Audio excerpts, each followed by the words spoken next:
கர்த்தருக்கு ஸ்தோத்திரம். சங்கீதம் 85:12.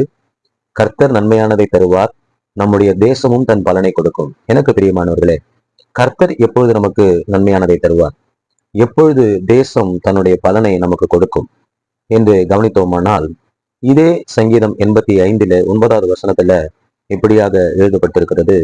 நம்முடைய தேசத்தில் மகிமை வாசமாய் இருக்கும்படி அவருடைய ரட்சிப்பு அவருக்கு பயந்தவர்களுக்கு சமயமாய் இருக்கிறது. அதாவது நம்முடைய தேசத்துல தேவனுடைய மகிமை வாசமாய் இருக்கும் பொழுது தேசம் தன்னுடைய பலனை கொடுக்கும். கர்த்தருடைய பிள்ளைகளாகிய நாம் அவர் மூலமாய் நன்மையானதை பெற்றுக்கொள்வோம். அது மட்டுமல்ல, அவருடைய மகிமை எப்படி வாசமாய் இருக்கும் என்று சொன்னால், அவருக்கு நாம் பயந்து இருக்கும் பொழுது அவருடைய ரட்சிப்பு அவருக்கு பயந்தவர்களுக்கு சமீபமாய் இருக்கிறது. அவருடைய அவருடைய மகிமையானது நமக்கு நன்மையை கொடுக்க வேண்டும் என்று சொன்னால், நாம் அவருக்கு பயந்தவர்களாய் காணப்பட வேண்டும்.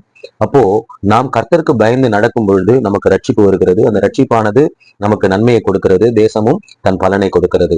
அது மட்டுமல்ல, இதே சங்கீதம் 85:7 சொல்லப்பட்டிருக்கிறது, கர்த்தாவே உமது கிருபையை எங்களுக்கு காண்பித்து உமது ரட்சிப்பை எங்களுக்கு அருளி செய்யும். ஆக இந்த ரட்சிப்பானது நமக்கு கிருபையாய் கிடைக்கிறது.